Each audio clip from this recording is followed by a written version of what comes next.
This morning, a contemporary witness. This is a reading from The Grateful Heart by Hawley. Resurrection, the reversal of what was thought to be absolute, the turning of midnight into dawn, hatred into love, dying into living anew. Resurrection is more than hope. It is our experience. We give thanks for all those times we have risen from depths or simply taken tiny steps towards something new. And the gospel witness this morning is from John 11, verse 1 through 11. Now a man named Lazarus was sick. He was from Bethany, the village of Mary and her sister Martha.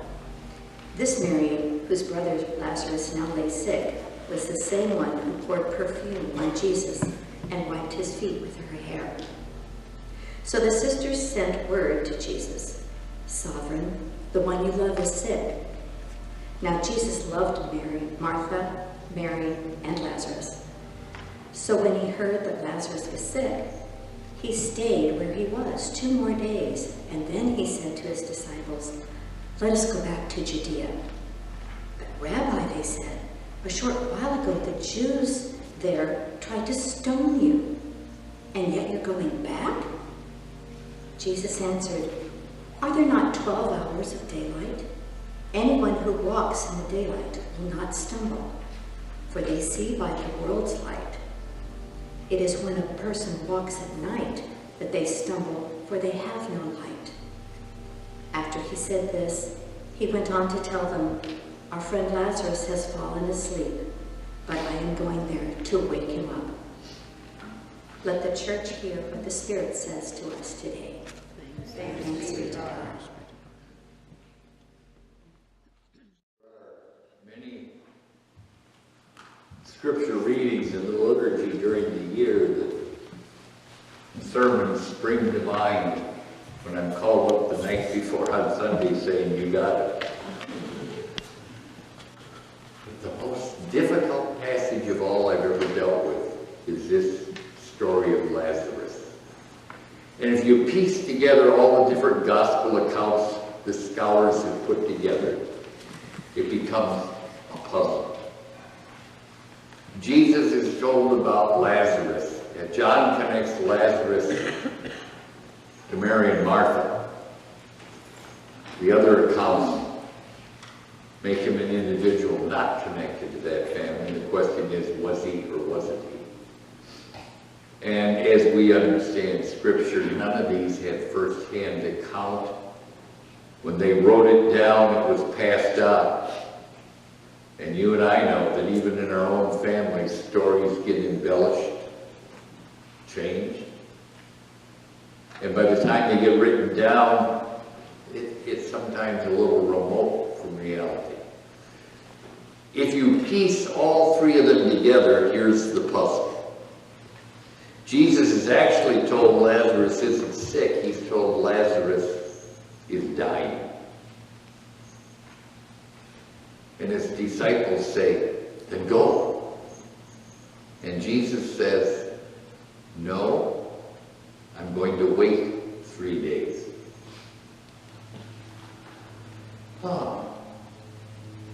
Is that a response from a close friend? But he waits.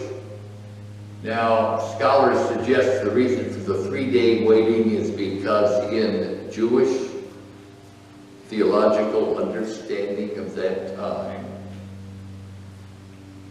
that once death occurred, 3 days following the death was death. But on the end of the 3rd day, the soul was then parted from the body. Try that one. So he waits to that 3rd day, goes back, and says to Lazarus, "Wake up." And Lazarus arises from that tomb. The Scripture is always placed in our liturgy when it foreshadows Easter. this Sunday is followed by Jesus' entry not only in Judea, but now into the Holy City. Palm Sunday. And then all the events of Holy Week leading up to Easter. So this story of Lazarus is a foreshadowing of the, what? Resurrection. Jesus' resurrection. And the reader tried to make sense out of it, scientific sense out of it. Well, we know people that have crossed over to the other side and come back. We know people who we thought were dead but weren't. They didn't have stethoscopes, they didn't have MRIs, they didn't have the emergency room. Of course, if Lazarus had gone to the emergency room, he'd been in there waiting and probably died before they ever saw him. Not attacking anybody who works for a hospital, but those of us who know that's the way it works. And if you go to the emergency room, you're probably going to catch everything that's in that emergency room that other people have brought. Not a fun place to go. Well, they didn't have it in those days. Simply at home. Didn't have doctors. They had people that did some kinds of herbal treatments and other things. And we know even from the early Egyptians that some amazing things were done, both with teeth, with brains, and so on, with people. But nothing compared to what science has brought us today. Lazarus is dead, and yet Jesus summons him out of that sleep. And it should say to each of us, what? What on earth, when you do Scripture, what on earth does this mean? And what am I going to do with it? Okay? What am I going to do with it? Resurrection. The first glimpse of it is in this event with Lazarus. But it will unfold in the 2 weeks to come. And on Sunday morning, we'll sing Christ is risen today. Hallelujah, hallelujah. I have witnessed, as I thought about resurrection, so many in my lifetime. And you'll begin to join with me, not only in witnessing them, but hopefully each and every one of you has the ability and strength, no matter what your age. Whether you're older than I am, and God, that's old. Or whether you're as young as some of the youngest members here today. You have the strength, each and every one of you, to push away a stone and bring someone to life. We saw it as CJU last night, didn't we? Right at the end of our meeting, the doors opened, suddenly it turned out, who are those people? And two of our lost and lonely in the community were there, told in part the story. A car was impounded, hadn't eaten for 2 days, the whole thing. Well, we fed them, gave them food. I think some gave them some money. And one food. Yeah. That's the rolling away the stone. Now, I know that in the city of Paris, like every other city, we deal with this whole homeless situation. You think it's bad here, come to Hemet. Oh, they're everywhere. And I don't know how to deal with them. I always said to my wife that someday I'm going to do the woman at the well story myself. And we'll sing like the woman at the well. I was thinking, no, forget it, I can play the guitar later. We're going to, when we started, I told Karen Cowie that I wanted her to be dressed up like one of those. And just as I start the sermon, that door is going to open and she's going to push her grocery cart in full of trash bags and come up here and stop. And I'm going to say to you, what do you want to do? When I go to the grocery store sometimes in Hemet, I'm up okay, they're there. I think there's another way I can get to the grocery store. Or I could go up to that person and say, you idiot, if you get off the drugs, you'd get well. There. I haven't rolled away a stone, have I? I just put another one there. Jesus probably would have sat down and said, tell me your story. Oh yes, and the story will be very I-centered and full of all the trauma and all those things that have put her there. Karen? Where is Karen? How'd you get out there? Oh, that's right. She used to be in choir. She's supposed to be up here. Karen. No. And wouldn't it be nice if we had a huge shelter here with homes, showers? What would happen? You'd attract every homeless people within 500 miles. And again, we wouldn't have room or space or time for this. I talked to the mayor, Daryl was mayor. You know, can't we do something for them? But everything you do attracts more. What a problem. We're trying to do what little we can. We're trying to give food to community covered over at St. James Church. We're trying to reach out and touch and feed in whatever way we can. But rolling away the stone. I've gotten heavily involved in the veterans program. I traveled Thursday in the hearse with Jack, who owned San Jacinto Mortuary, and I told the front gate, hearse is going to come in and pick me up, and no, I'm alive, the body's already in there. Don't worry. But we drove down to San Diego, and I got a little bit of background of the individual. I knew why I was doing it. He's a retired Navy captain, and they couldn't get a chaplain that had time to do it down there, so I said, I'll go down and do it, no problem. I've never been to Miramar National Cemetery. Beautiful little place all the way around. 15 to the 63 to the 52 to the 805 north to, forget it. Get directions from me, you'll never find it. But it was there. And the family had sent me an email, and so then I had the family translated before the service. This gentleman was 87.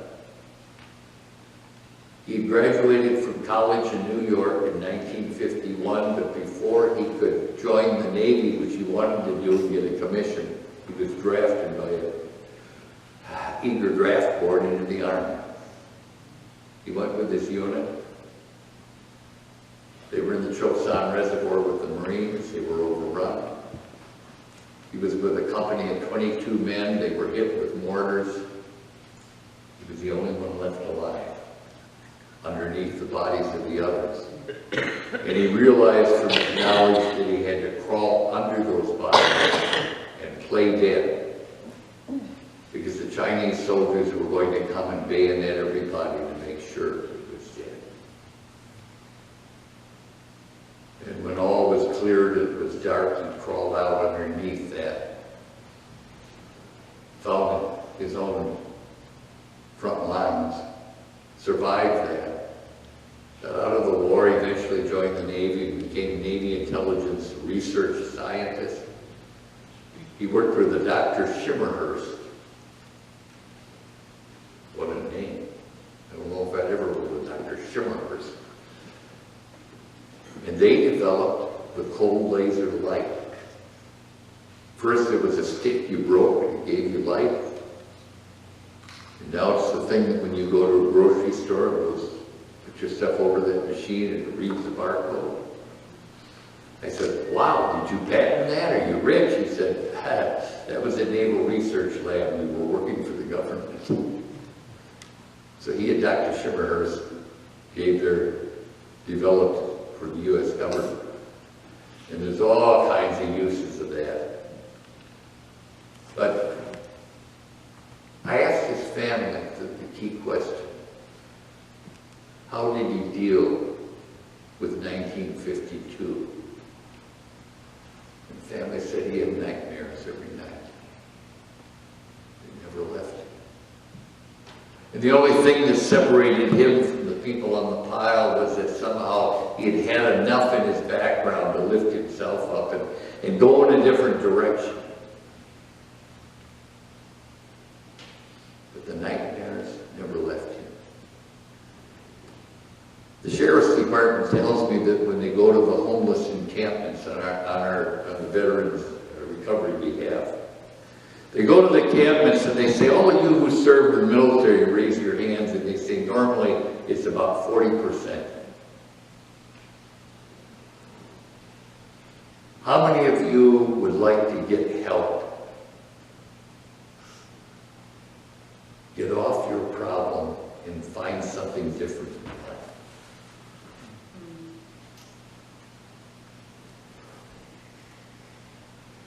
A terribly difficult stone to roll away. So difficult. I have a gentleman that lives near me. He's a retired Vice Admiral, U.S. Navy. His name is Ed Moore, Jr., and you can look at that name online, Ed Moore, M-O-O-R-E, Jr. Put a B-A-D-M in front of it for Vice Admiral. You'll find schools all over the country are named after him. He's involved in a mission called 100 Black Men.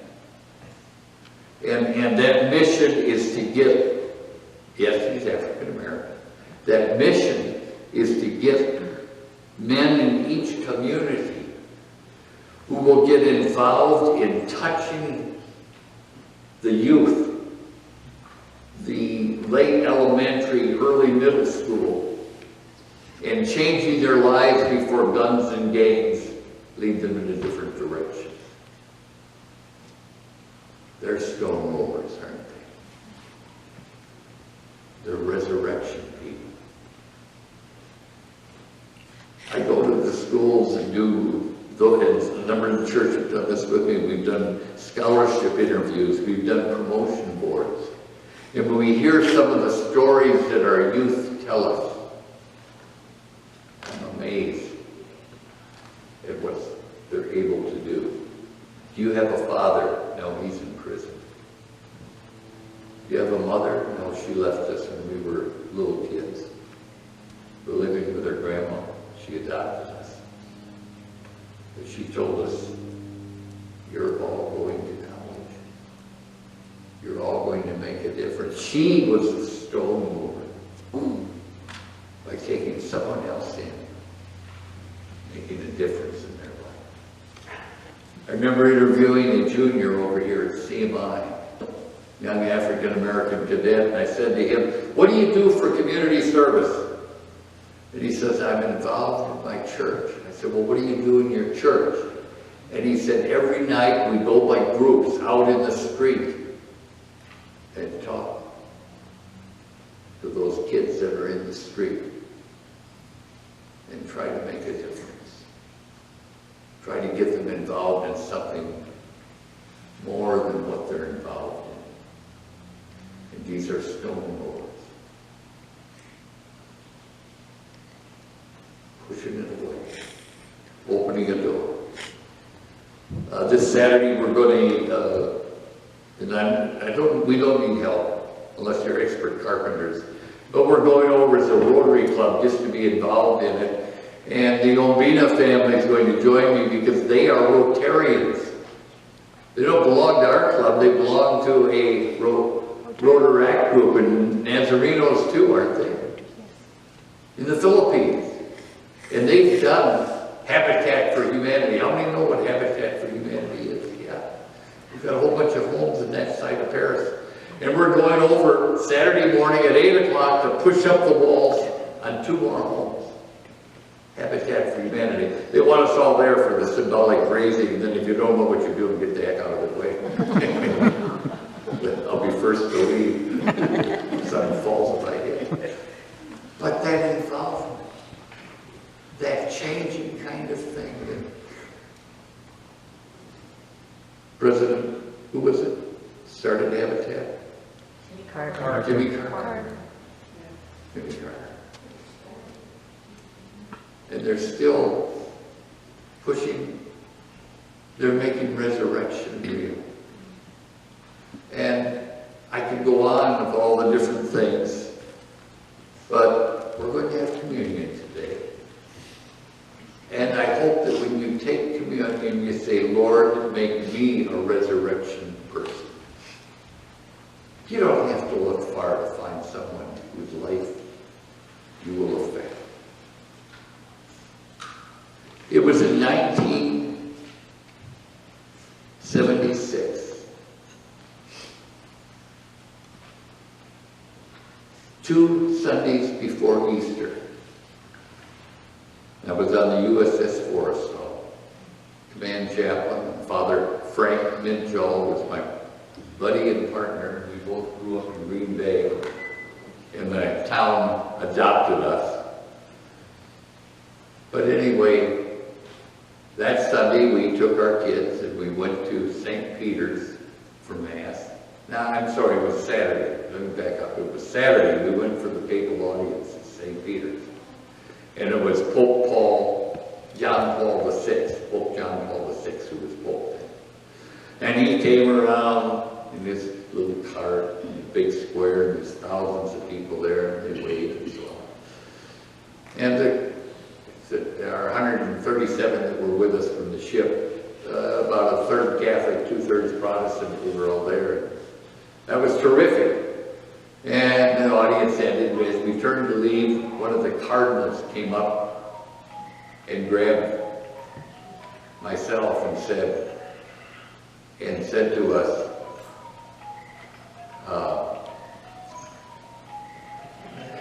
come with me. He said, come with me. And so we kind of followed him around, and he led us into the Sistine Chapel. The doors were all closed. And John Paul VI was sitting there and met each one of us personally. Shook our hands, shook my hand. Father Frank, of course, knelt and kissed his ring, and he said, Catholica. And then as we were leaving, one of the cardinals came up to Father Frank and said something to him. This was on Saturday, and we left, got back to the hotel where we had everybody staying, because we were going to stay in Rome until Monday. But he said, I need to have everybody together this evening. So we all got together that evening. And Frank said, we've been asked by John Paul VI to come back to St. Peter's, where we will be met by one of the priests. And we'll hold a service. And the Pope said it's okay to hold a conjoint service, conjoint communion. Thought that was really neat. Everybody was kind of excited. So we went back to St. Paul's. The priest met us. Took us this way from the front door, and I thought, where are we going? There's a little side door in St. Peter's, and we went into it. And suddenly small lights were lighted, and we descended the stairs and another stairs. And now we were underneath the cathedral. And suddenly, as we walked through this sort of tunnel, arched tunnel, there were tombs around us. Tombs of the early popes. And he led us down to the end, put his key in the gate and opened it, and invited us all in and said, have your service here. He said in English, have your service here. I wondered, I said, where is here? Father Frank announced to the group, we are surrounded now by the tomb of St. Peter. We are underneath the center part of the St. Peter's Cathedral, for the communion table is directly above us, where communion is celebrated each Sunday. So there we celebrated. Protestants on one side, Catholics on the other. We had the wafers and wine. I've gotten emails in past years from sailors who never forgot that moment. For indeed, the stone was even rolled away as St. Peter was amongst us at that moment. And And may the spirit of all those who follow Jesus be with each of you this day. Amen.